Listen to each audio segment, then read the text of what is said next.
Krishna.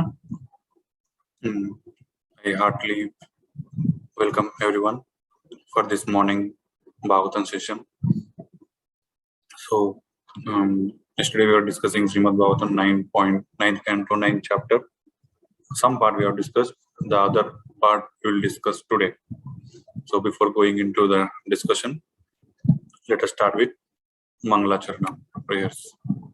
Namo Om Vishnupadaya Krishna Prestaya Bhutale Srimate Bhaktivedanta Swaminiti Namine Namaste Saraswate Deve Gauravani Pracharine Nirvishesha Shunyavadi Paschatya Deshatharine आजानुलंबितभुजौ कनकावदातौ संकीर्तनैकपितरौ कमलायताक्षौ विश्वम्भरौ द्विजवरौ युगधर्मपालौ वन्दे जगत्प्रियकरौ करुणावतारौ चेतां सुरतौ पंगोर्मम मन्दमतेर्गति मत्सर्वस्वपदाम्भोजौ राधा मदनमोहनौ नीलाचलनिवासाय नित्याय परमात्मने बलभद्रसुभद्राभ्यां जगन्नाथाय ते नमः। ओम ज्ञानतिमिरान्धस्य ज्ञानाञ्जनशलाकया चक्षुरुन्मिलितं येन तस्मै श्रीगुरवे नमः। मूकं करोति वाचालं पङ्गुं लङ्घयते गिरिं यत्कृपातमहं वन्दे श्रीगुरुं दीनतारिणम्। ओम नमो भगवते वासुदेवाय। ओम नमो भगवते वासुदेवाय। ओम नमो भगवते वासुदेवाय। Hare Krishna. So yesterday what we have discussed is the grandson of Sagara. Sagara's son is Asmanjas and his son is Amshuman. So the Sagara Putra, 60,000 Sagara Putras, they are burnt to ashes, and to deliver them, King Bhagirath, to deliver them, Amshuman also did so much tapasya for making the Ganga descend on the earth planet. But he also failed, and then his son Dilipa also tried, and he also failed to bring Ganga to this earth. Then Bhagirath performed very severe tapasya, and he could bring Ganga to this material world. So Ganga, the Shiva bore that Ganga on his head, because the Ganga is coming with very much force. So Shiva held that Ganga on his head, and then he let it pass on the earth with less force, so that the earth will not break because of the force. So the Ganga followed Bhagirath, and it went till Rasatala, where the ashes of the Sagaraputras are there, and they got delivered, because this Ganga is emanating from the lotus feet of the Lord. So whoever regularly worships Ganga, whoever regularly takes bath in Ganga, they will get, whoever regularly take bath in Ganga, they also become they become devotees of the Lord, they become purified.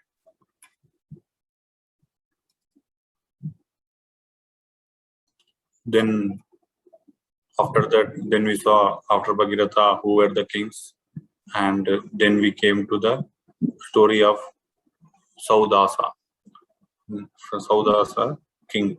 So he is also known as Kalmashapada. So why he was known as Kalmashapada, we will discuss now.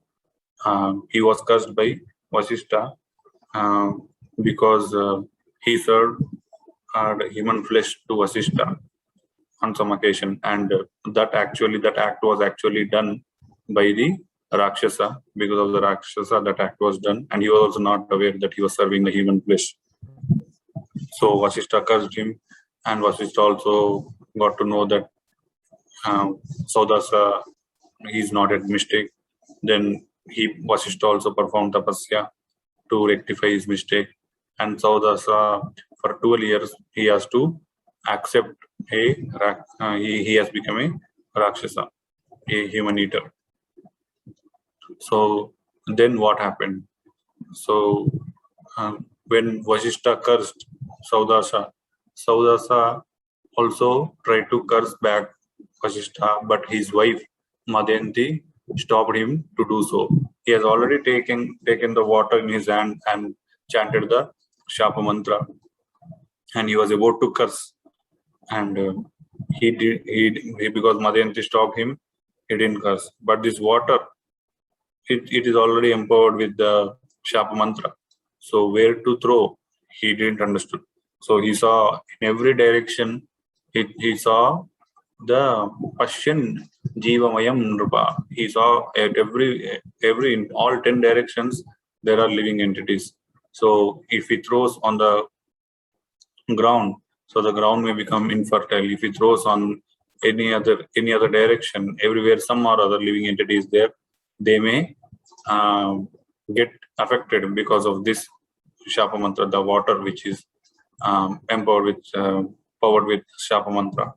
So what he did is he actually put that water on his leg only. He didn't throw anywhere. He threw it on his leg only, and because of that, there is some black spot came on his leg, on his pada. That's why it's called Kalmasha pada. Because of some black spot on his leg, he is called Kalmasha pada. So then what happened? Rakshasam bhavamapannaha pade kalmashatam gataha vyavaya kale dadrishe vanauko dampati dvijau. Saudasha, as time passed because of the curse of Vasishtha Muni, so Saudasha has acquired the propensity of man-eater. He got the propensity of man-eater and received on his leg a black spot, for which he was known as Kalmashapada. Because he has thrown that water on his leg, there a black spot has been formed. Because of that, he was known as Kalmashapada. So once King Kalmashapada saw a Brahmana couple, they were engaged in sexual intercourse in the forest. So they were planning to have children. So they were doing the act. So this Kalmashapada, who has now the propensity of man-eater, so he saw them. So as soon as he saw some human being, the natural propensity for that man-eater is he want to eat him. So what he did? Shudarto jagre vipram tatpatni aha kritartavad nabhavan rakshasa sakshat ikshvaku nam maharataha. So being influenced by the propensity of Rakshasa, being very hungry, King Saudasha, what he did, he immediately took the Brahmana. Then the poor woman, the Brahmana's wife, said to the king, "O hero, Nabhavan Rakshasat Sakshat Ikshvaku Nam Maharataha. You are among the descendants of Ikshvaku, a great dynasty. Why are you behaving like this? You are you are coming from the great lineage called Ikshvaku, and this behavior of you is not befitting to you. You are not actually man-eater, but he has, because of the curse, he has got the propensity of man-eater. He is unable to come out of that." Then she's saying, Madayantya patirvira nadarmam kartum arghasi dehi me patyakamaya akritartam patim dvijam.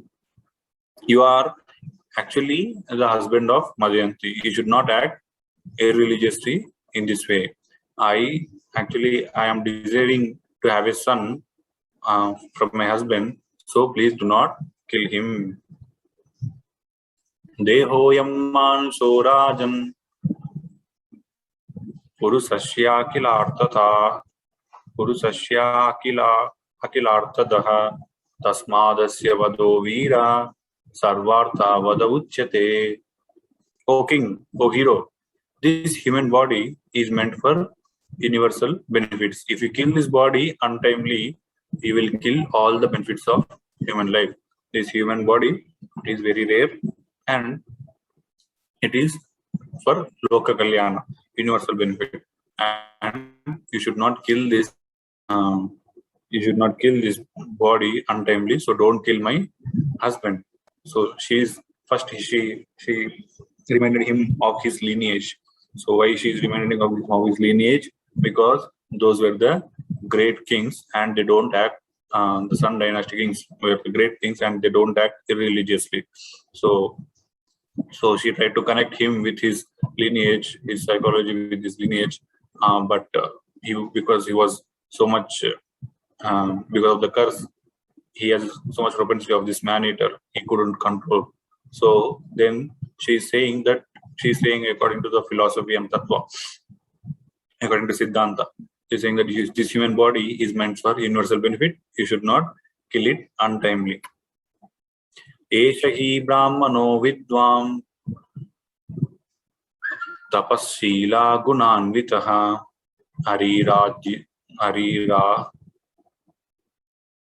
हरिराज्यैस्युर्ब्रह्मा महापुरुष संज्ञितं सर्वभूतात्मभावेन भूतेष्वन्तर्हितं गुणैः. Then she's saying, so this person, he is a learned. She's saying about her husband. He is a learned and highly qualified Brahmana and engaged in performing austerity and eagerly desiring to worship Supreme Lord, the Super Soul, who lives in the core of the heart of in all living entities. So why are you killing him? He is a Brahmana. He is a very highly elevated Brahmana, and the Brahmana generally he benefits all the human beings, so you should not kill him. Soyam brahmarshi varyaste rajarshi pravarat vibho katam arhati dharmagnya vadam pitur ivatmajaha. My lord, you are completely aware of the religious principles. You are a king, so you know what is dharma and what is adharma. As a son never deserves to be killed by his father, here is a Brahmana who should be protected by the king and never killed. How does he deserve to be killed by a Rajarshi like you? Then she's asking, see, generally a son never kills father never kills a son. So you are a king and he is a Brahmana. So the king is like a father of the entire kingdom, and he should protect Brahmanas and all the citizens. So why you are killing him?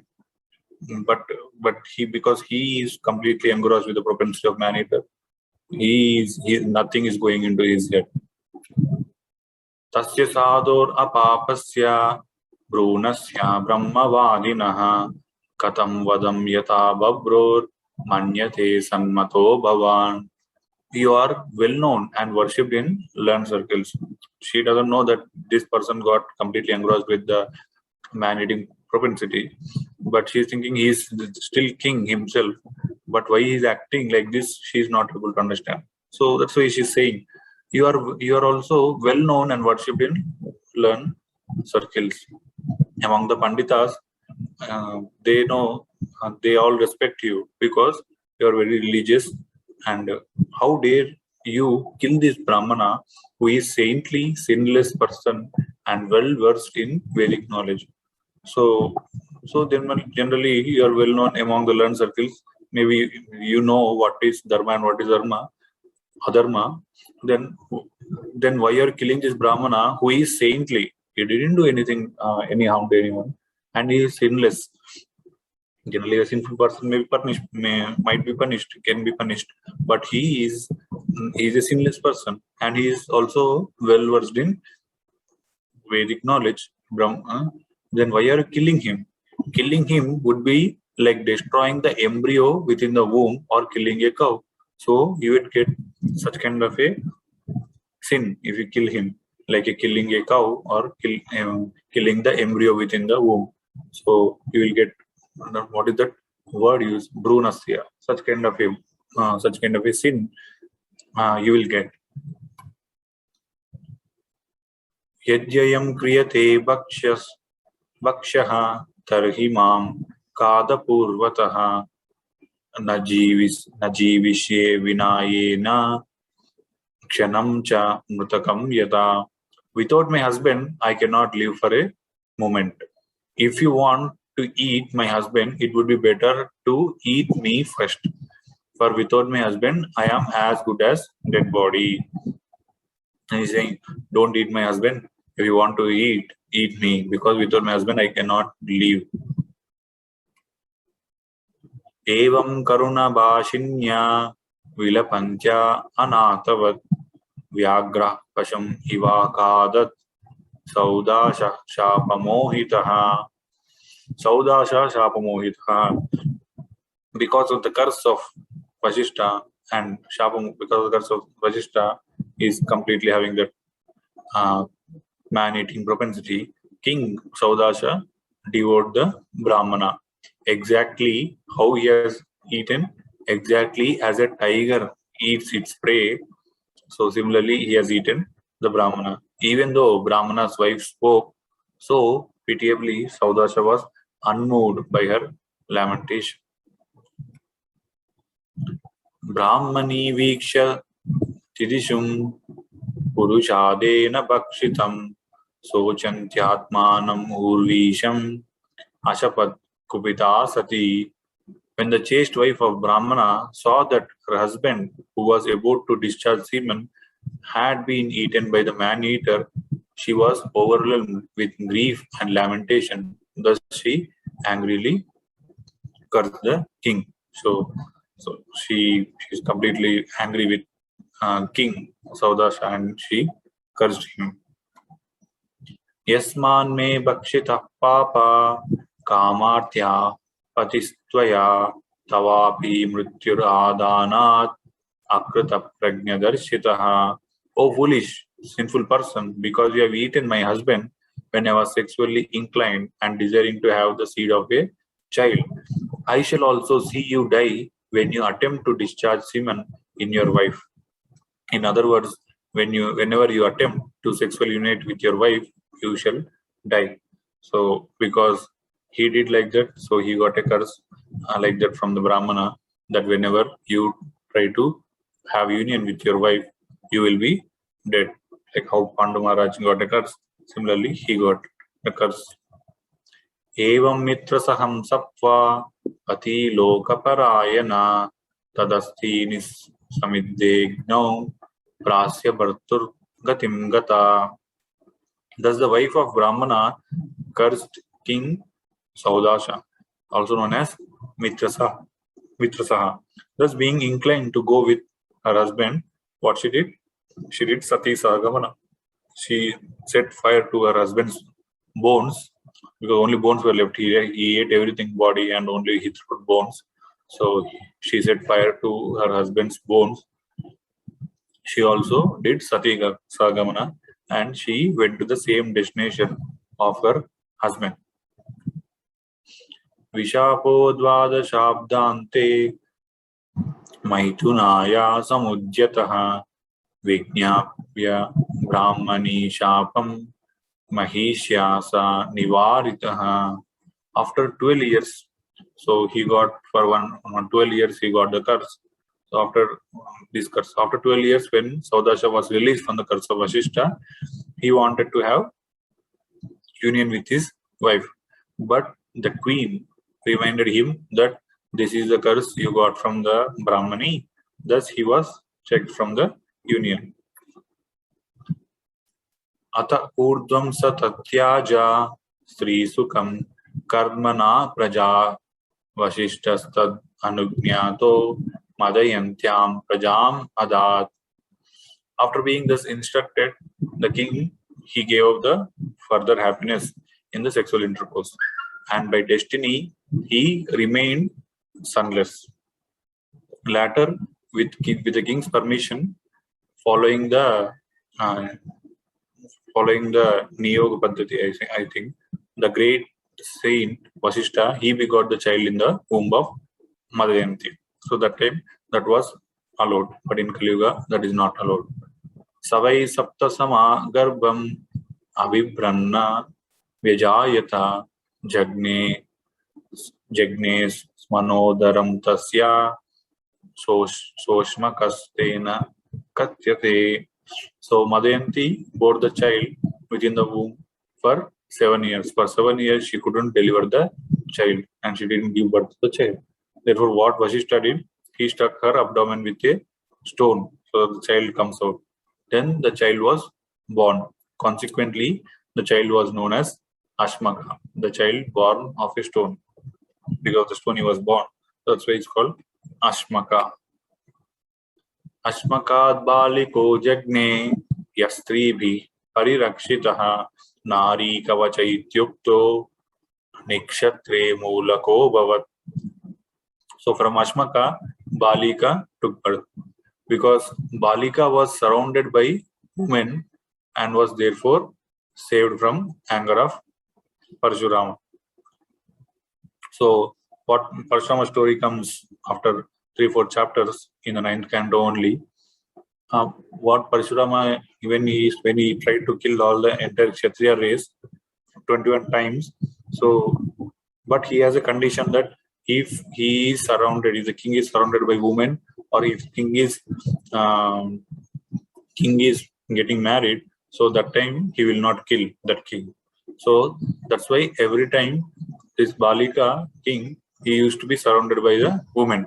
Therefore, he is called as Nari Kavacha, and thus he was saved from the Parshurama.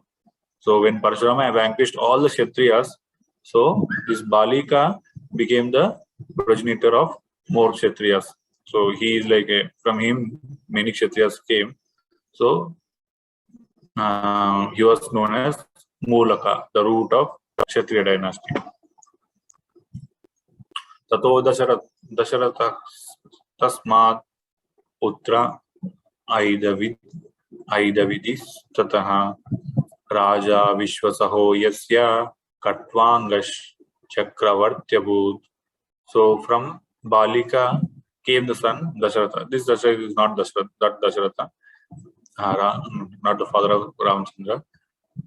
From Dasharatha came son Aidavidi, and from Aidavidi came the king Vishwasaha. The son of King Vishwasaha was the famous king Maharaj Katvanga.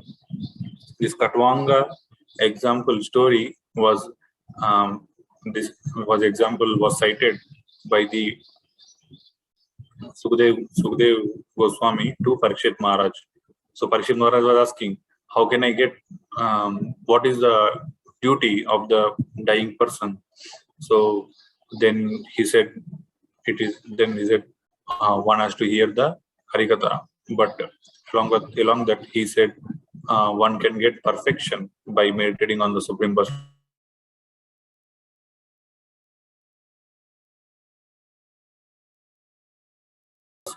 And don't worry because you have less time, because Katvanga Maharaj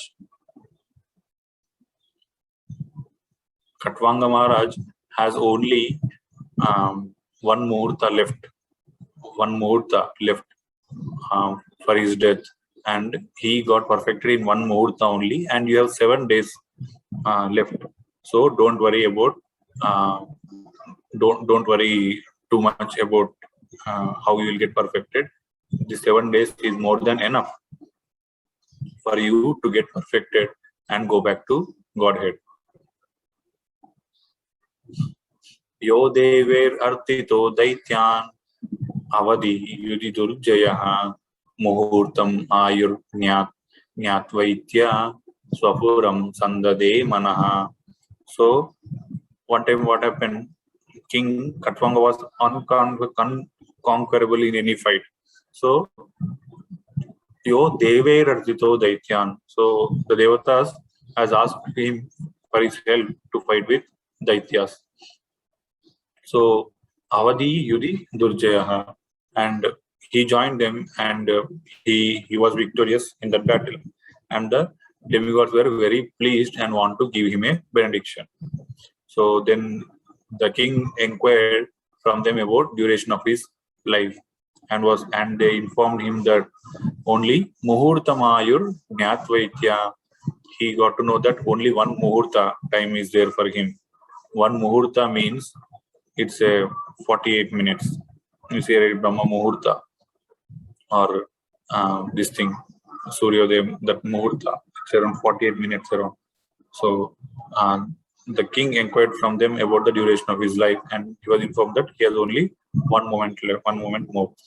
Thus, he immediately left his palace and went to his own residence, and where he engaged his mind fully on lotus feet of the Lord.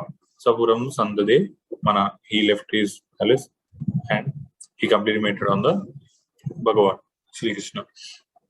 Name Brahma Kulatrana Kula Daivana Chatmaja Nasriyo Namahi Rajyam Nadaras Chaiti Vallabha. So how he is meditating, how he is contemplating, it is explained here.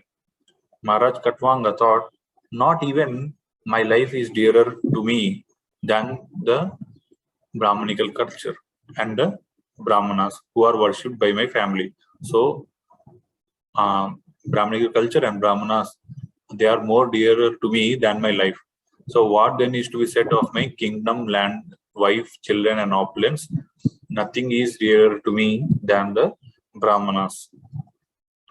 Nabalye pimatirmakhyam adarme ramate kvachit nabhashyam uttamaslokat anyat kinchana vastvaham. I was never attracted, even in my childhood, by insignificant things or irreligious principles. I was never attracted to any adharma. I did not find anything more substantial than the Supreme Personality of Godhead. Anyat kinchana vastvaham. I don't find anything substantial other than the Bhagavan. Devai kamavaro datto makhyam tribhuvaneshwarai navrune tamaham kamam puta bhavana bhavanaha. The demigods, they are the directors of the three worlds. They wanted to give me whatever benediction I desired. I did not want their benediction. However, because I am interested in the Supreme Personality of Godhead, who created everything in this material world, because I am interested in the Bhagavan, I don't want all these benedictions. Who created everything in this material world. I am more interested in Supreme Personality of Godhead than in all material benedictions. I am more interested in the Bhagavan than all these material benedictions. Ye vikshiptendriya diyo devaste swakrudi sthitam navindati priyam shashvat atmanam kim udapare. Even though demigods have the advantage of being situated in higher planetary systems, their minds, senses and intelligence are agitated by material conditions.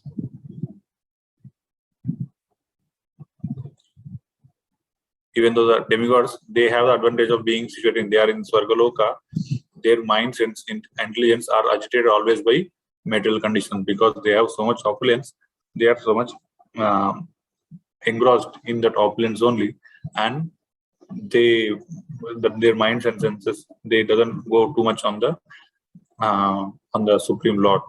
Therefore, even such elevated persons fail to realize the Supreme Personality of Godhead, who is eternally situated in core of the heart. What then is to be said of others, such as human beings, who have fewer advantages? So human beings, they have to struggle for their bread and butter. So how they will have, how they can recognize the Bhagavan, who is situated in everyone's heart? Atesha maya rachiteshu sangam guneshu gandharva puropameshu rudam prakrutyatmani vishwakartur bhavena hitva tamaham prapadye. Therefore, what I have to do? Therefore, I should now give up my attachment for things created by the Maya Shakti, external energy of the Supreme Personality of Godhead. I should engage in the thought of the Lord and should thus surrender unto Him. This material creation, having been created by external energy of the Lord, is like an imaginary town visualized on hill or in the forest. So he's comparing this entire material creation is like a image. When you see on the forest, you may see, like, sometimes you may visualize that there is a town there on the forest, but actually there is no town. So similarly, this material creation is like that. Every conditioned soul has a natural attraction and attachment for the material things. We have natural attachment for few things, but one must simply give up this attachment and surrender unto Supreme Personality of Godhead. One has to become Sharanarthi of the Sri Krishna. Iti vyavasito buddhya narayana grihitaya hitvanya bhavam ajnanam tatasvam bhavam astitaha.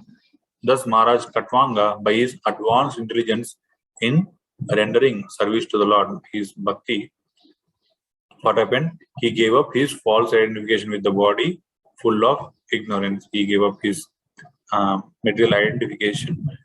In his original position of eternal servitorship, he engaged himself in rendering service of the Lord. So he is situated in his eternal constitutional position. Yattat Brahma Param Sukshmam Ashunyam Shunyakalpitam Bhagavan Vasudeveti Yam Grinantihi Satvata. The Supreme Personality of Godhead, Vasudeva, Krishna, is extremely difficult to understand for the unintelligent men who accept him as impersonal or void, which he is not. So Krishna says, Name Mudoyam Nabijanati. Those who are Mudas, they actually think that I am impersonal or void. Such kind of persons, they cannot understand me. Mudoyam Nabijanati. Lokomam Ajamavjayam. So that point only is repeated here. Yattat Brahma Param Sukshmam Ashunyam Shunya Kalpitam. So he is not Ashunyam, he is not impersonal or void, Shunya Kalpitam. So such kind of a Bhagavan, such kind of a the Param Brahma, that Sri Krishna, he is very difficult to understand. Bhagavan Vasudeveti, it is here, it is clearly Vasudeveti. Bhagavan is Vasudeva Krishna. Yam Grinantihi Satvata. So the Lord is therefore understood and sung about by only pure devotees, only Bhagavan ka Shuddha Bhakt. Only the pure devotees, they can understand the Supreme Personality of Godhead. So like this, he contemplated and he meditated on the Supreme Lord, and he went back to spiritual world. So thus he attained perfection. So in one Muhurta Kala, he attained perfection. So in this chapter, three main stories we have discussed. First thing is how Bhagirath did so much tapasya, and how he was determined in bringing the Ganga to this earth planet, and he delivered his forefathers and he benefited the entire world. That is the first thing. And from Bhagirath we can learn how to be determined. And then comes the story of Saudasa. Even though he didn't do any mistake, there is not a single mistake from his side, but he was cursed by some providence. So, but he thought to retaliate, but immediately his wife checked him. So the wife generally should help the husband to follow the dharma. That is one lesson. And Saudasha also, he accepted it as his own providence, and he didn't retaliate.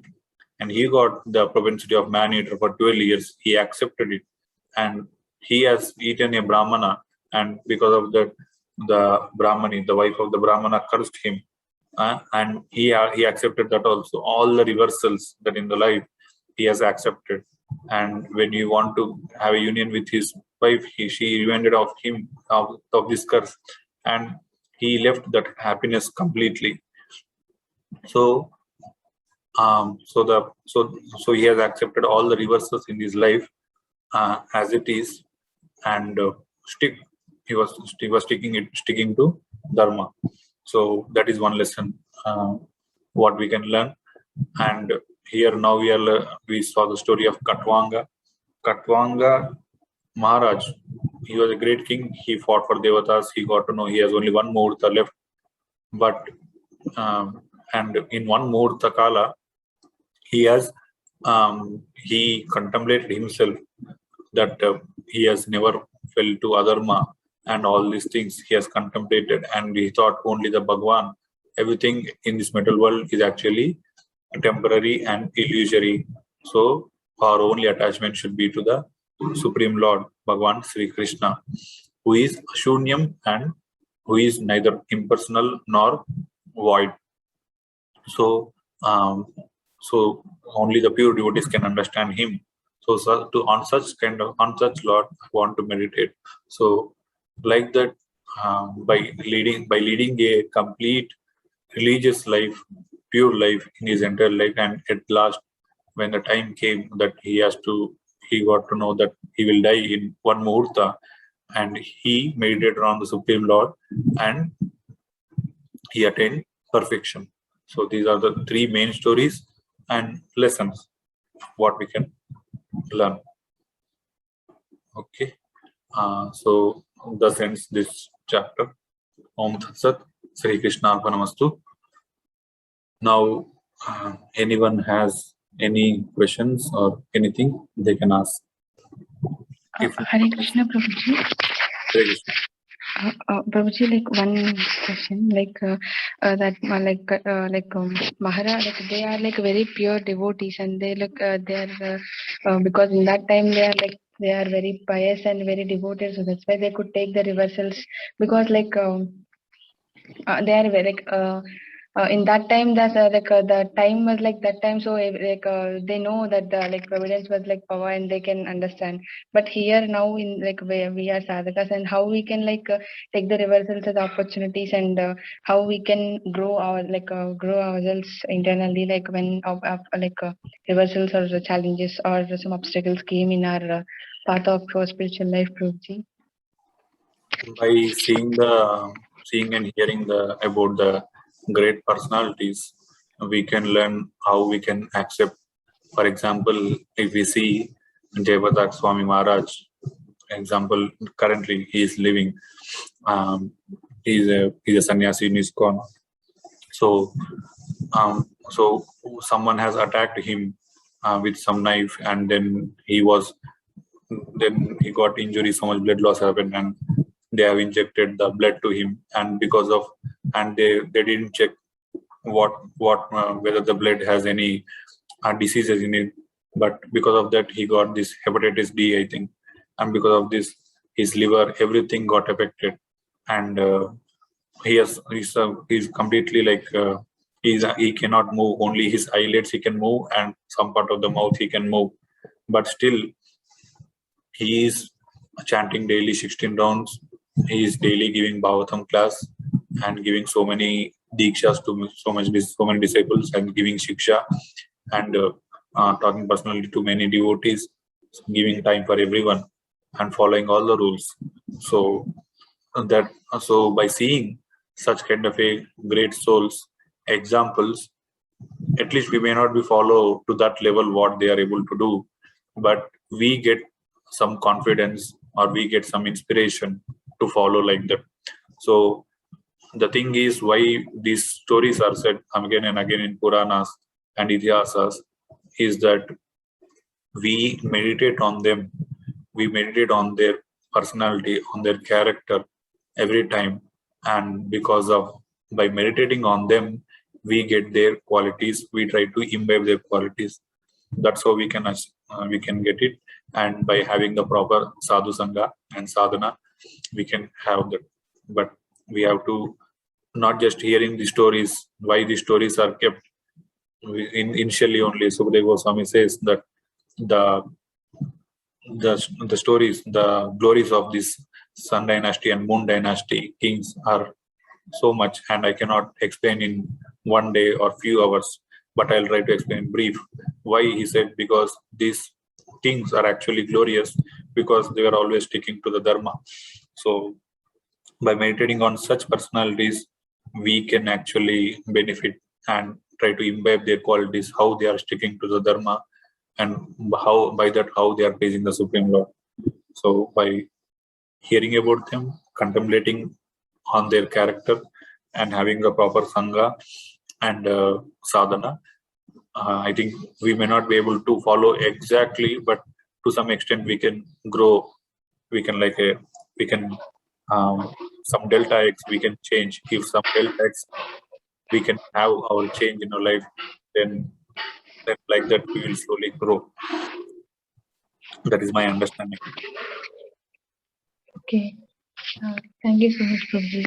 Actually, like when that provoking situations or something comes, like immediately that moment, like normally like situations are going favorably. That time, like we feel okay, yeah, they like these devotees are very great, and like they they were very stable when the like provoking situations or challenges come. But when the provoking situations or challenges come immediately, like we cannot think of them and we cannot meditate on them. So, and after the situation goes away, then like we will feel like so much regretting that, oh, why I did like that, and like after that, like realizing like, oh, that is a mistake like that. So Yeah, that happens for everyone, but it may not happen by day one. So today I have heard lecture, so next day I will act like that. But slowly it will happen. So even for Vishwamitra, if you see the story of Vishwamitra, he was doing so much tapasya and he was immediately provoked by Menaka. He got into lust, and then Ramba came. He got into anger, and so many times his tapasya got wasted. And because of Trishinku, he became angry and he wasted his tapasya. So like that, he was provoked by all the situation, but he was doing his sadhana, tapasya, and at once he became Brahmarshi, and he left at that stage. In that stage, he actually, his envy and everything for Vasishtha, everything was left. So it took time for him also he did many mistakes. I mean, he fell for many provoking situations, but at last he has achieved that Brahmarshi stage, and he is completely freed from envy. So that will also surely happen to us. We may also happen. We may also get provoked by the situations, but if we continue our sadhana, sadhu sangha, and try to hear such kind of stories and get inspiration, meditate on them, so and pray to the Supreme Lord, so then surely we can achieve. yes, okay, thank you so much, Prabhuji. Yeah. Hare Krishna. Any other people have any other questions? Thank you everyone for joining. I see that these 11 members join very regularly in these classes. Kranti Prabhu, Sushant Dwarkadesh Prabhu, Dwarkesh Prabhu, and Shyam Sundar Prabhu. They are very nicely grooming all of you. So it is very inspiring. Yeah, thank you. So if no one has any, if there are no questions, then we can end the session. Thank you so much, Prabhuji. Thank you so much for the wonderful session. Thank you. Hare Krishna.